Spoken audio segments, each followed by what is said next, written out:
Assalamualaikum warahmatullahi wabarakatuh. Halo teman-teman, perkenalkan kami kelompok 2 dari kelas 11 IPA 2 akan membahas tentang materi indra peraba kulit.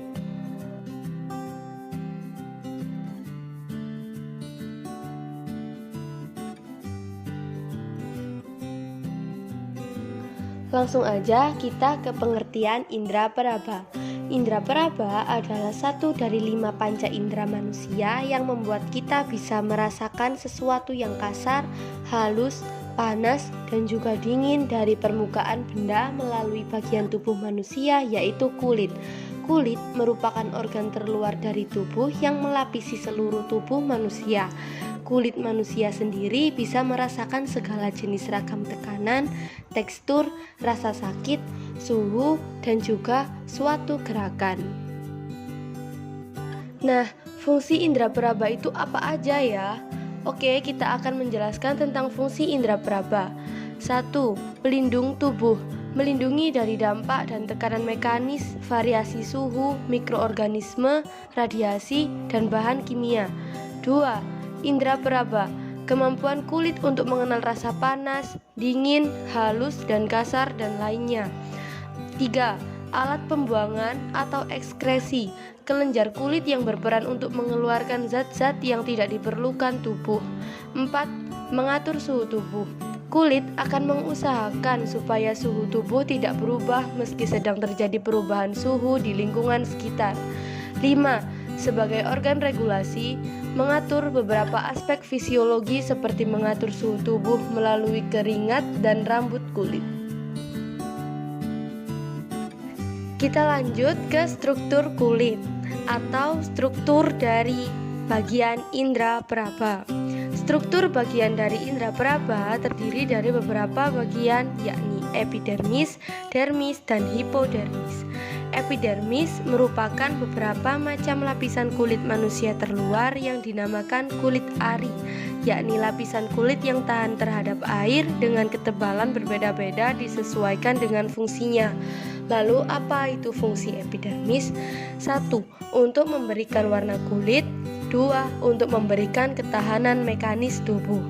Lapisan epidermis terdiri dari 4 lapisan, yakni lapisan tanduk, lapisan Malpighi, lapisan spinosum, dan juga lapisan basal. Struktur kulit yang kedua adalah dermis. Dermis merupakan lapisan kulit yang ada pada bagian bawah lapisan epidermis.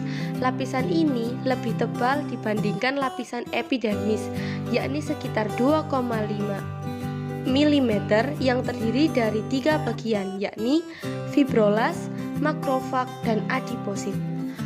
Fibrolas merupakan sel di dermis dengan fungsi untuk mensintesis matriks ekstraseluler dan juga kolagen. Makrofag yaitu sel yang berfungsi di jaringan yang berasal dari sel darah putih atau leukosit. Adiposit adalah sel di dermis yang berfungsi sebagai tempat untuk menyimpan lemak. Struktur kulit yang ketiga adalah hipodermis. Hipodermis merupakan bagian kulit yang ada di bawah lapisan dermis, yakni lapisan yang paling banyak mengandung lemak yang berguna sebagai cadangan makanan, membantu memberikan perlindungan tubuh dari benturan dan fungsi lain untuk menahan di bagian tubuh. Fungsi dari hipodermis sendiri adalah membantu menyangga tubuh bagian dalam terhadap benturan, memberikan bentuk tubuh, menyediakan makanan karena merupakan tempat lemak berkumpul, serta membantu untuk mempertahankan suhu tubuh. Selanjutnya kita akan mempelajari tentang mekanisme menerima rangsangan kulit. Jadi cara kerja kulit itu gimana sih? Yang pertama, rangsang yang diterima kulit merupakan sentuhan panas, dingin, tekanan, serta nyeri. Kemudian, rangsangan tersebut diterima oleh sel-sel reseptor. Lalu yang ketiga, rangsangan diteruskan ke otak melalui urat saraf. Selanjutnya, oleh otak, rangsangan akan diolah sehingga otak memerintahkan tubuh untuk menanggapi rangsang tersebut. Lalu tahap yang terakhir adalah kita merasakan adanya suatu rangsang otak pun memerintahkan tubuh untuk menanggapi rangsang tersebut. Mekanisme ini berlanjut dari awal sampai akhir, begitu seterusnya. Berikut ini adalah beberapa gangguan pada kulit. Yang pertama adalah jerawat. Jerawat adalah salah satu masalah kulit yang disebabkan karena ada gangguan pada bagian kelenjar kulit. Kelenjar kulit terhubung secara langsung dengan bagian pori-pori kulit. Kelenjar minyak yang ada di bagian bawah kulit dapat terkena infeksi dari kotoran luar yang masuk lewat pori-pori, sel-sel kulit mati, dan bakteri atau virus, sehingga terbentuk jerawat. Selanjutnya adalah panu. Panu termasuk dalam penyakit kulit yang disebabkan karena infeksi jamur yang menyerang pada bagian pigmen kulit. Infeksi panu yang terjadi menyebabkan bercak putih yang akan terlihat karena berbeda dengan bagian kulit yang lain. Gangguan pada kulit lainnya adalah herpes. Herpes adalah jenis penyakit kulit yang disebabkan oleh virus varicella. Herpes dapat menyebabkan kulit menjadi ruam dan terasa perih serta gatal. Penyakit ini sangat mengganggu karena biasanya menyebabkan sakit dan demam pada penderitanya. Selanjutnya ada kudis. Kudis adalah jenis penyakit kulit yang disebabkan karena serangan tungau atau kutu kecil. Jenis kutu ini sering disebut dengan istilah Sarcoptes scabiei. Penyakit kudis akan menyebabkan bercak kemerahan pada bagian kulit tertentu. Pengaruh nafza terhadap sistem koordinasi. Apa itu nafza? Nafza adalah singkatan dari narkotika, psikotropika, dan zat adiktif, yaitu zat-zat yang jika dikonsumsi akan memengaruhi sistem saraf pusat. Nafza secara umum merupakan zat-zat kimiawi yang apabila dimasukkan ke dalam tubuh, baik secara oral, diminum, dihisap, dan dihirup maupun disuntik, dapat memengaruhi pikiran, suasana hati, perasaan, dan perilaku seseorang. Lalu, apa itu narkotika? Narkotika adalah zat atau obat yang menyebabkan penurunan atau perubahan kesadaran, hilang rasa, mengurangi rasa nyeri, dan menimbulkan ketergantungan. Lalu, apa itu psikotropika? Psikotropika adalah zat atau obat yang menyebabkan perubahan pada aktivitas normal dan perilaku. Lalu, apa itu zat adiktif? Zat adiktif adalah zat atau obat yang dapat menyebabkan ketagihan. Jenis-jenis nafza. Ada beberapa jenis nafza, yaitu stimulan. Stimulan dapat merangsang sistem saraf pusat dan menyebabkan organ tubuh bekerja lebih cepat. Penggunanya lebih bertenaga serta lebih senang dan gembira untuk sementara waktu. Contohnya adalah amfetamin, ekstasi, kokain, kafein, dan alkohol. Lalu depresan.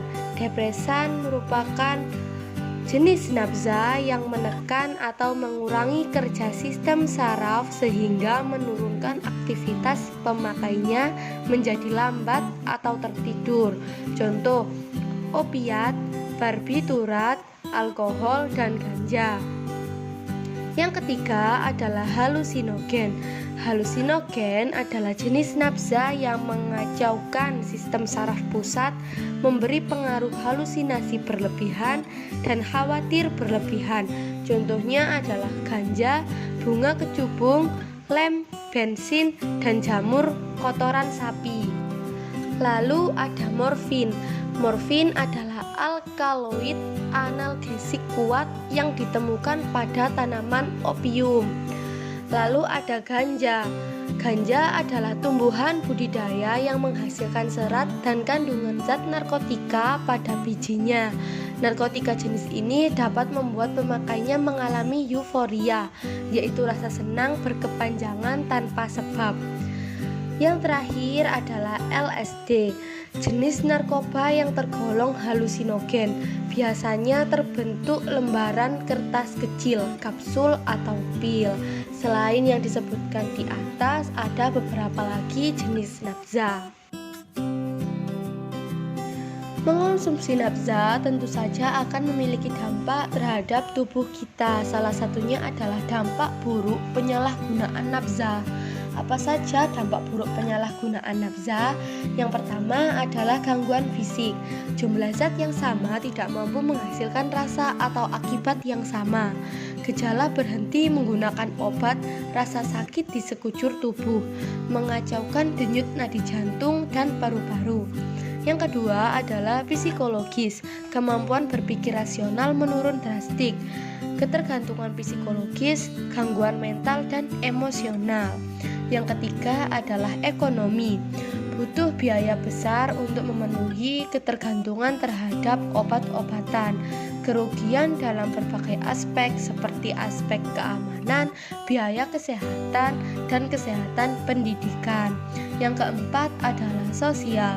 Rusaknya hubungan kekeluargaan dan pertemanan berpengaruh pada kesehatan masyarakat.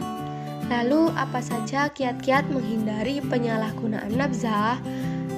Nah, kiat-kiat menghindari penyalahgunaan nafza adalah tidak mencoba-coba obat terlarang, meyakinkan diri tidak membutuhkan nafza dalam menghadapi persoalan hidup, membatasi pergaulan dengan kelompok pengguna nafza.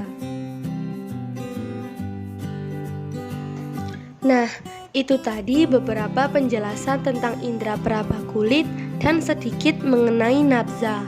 Terima kasih atas waktu yang kalian luangkan untuk menyimak video ini. Mohon maaf apabila terjadi kesalahan kata. Semoga video ini menjadi ilmu yang bermanfaat bagi kalian semua. Terima kasih. Wassalamualaikum warahmatullahi wabarakatuh.